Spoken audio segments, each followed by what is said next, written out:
Seek out sources that you can find constructive criticism and welcome it. If I get criticized, I'm delighted because I have the opportunity to learn something, you know? And it is the addiction to learning that's going to make you better. This is not about being, it's not about being competitive. It's not about being good. It's not about being the best. It's not about trying to get as good as your musical peers. It's about trying to get into a mindset that you're trying to be a little bit better at it than you were yesterday. And that's the only thing you should focus on. Because if you get intimidated by this process, or you think, I'll never make anything of this music shit, then you're just going to quit. And that's a shame, because you're doing it for yourself. You're doing it because you like it. And if you like it, that's all you need. You don't need external praise or anything like that.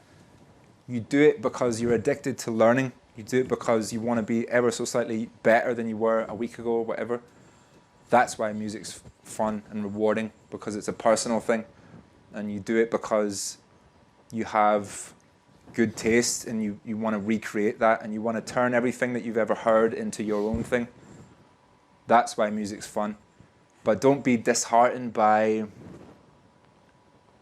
listening to your heroes, you know. These guys have been making music for 20 years and they've been doing it for 8 hours a day, and they've probably had a lot of help and they've learned a lot of things as they go. And if you're comparing your tracks to theirs and feeling disheartened by that, then you're looking at it wrong, you know. You should look to learn something from it, but you shouldn't feel intimidated by anybody else, that they might be better than you, or their hi-hat sounds nicer. They've probably got a £30,000 compressor sitting in their studio. You don't know that. You must still get stuff to master off of professional people, big names, and think you need to change that. Oh yeah. Like that. Oh, make no mistake, you'd be surprised at some of the caliber of artists whose mixes absolutely suck. And vice versa. I've had bedroom guys who've come to me whose music sounds absolutely tremendous.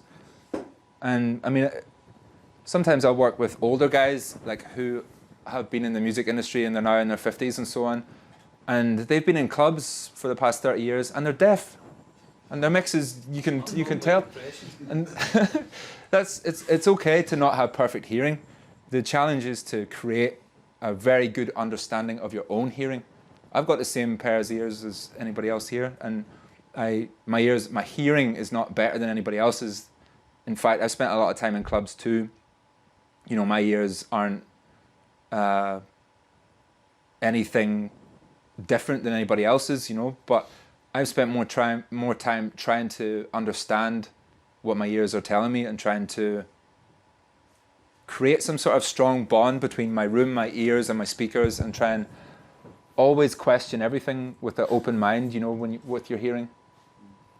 And it's always a work in progress. But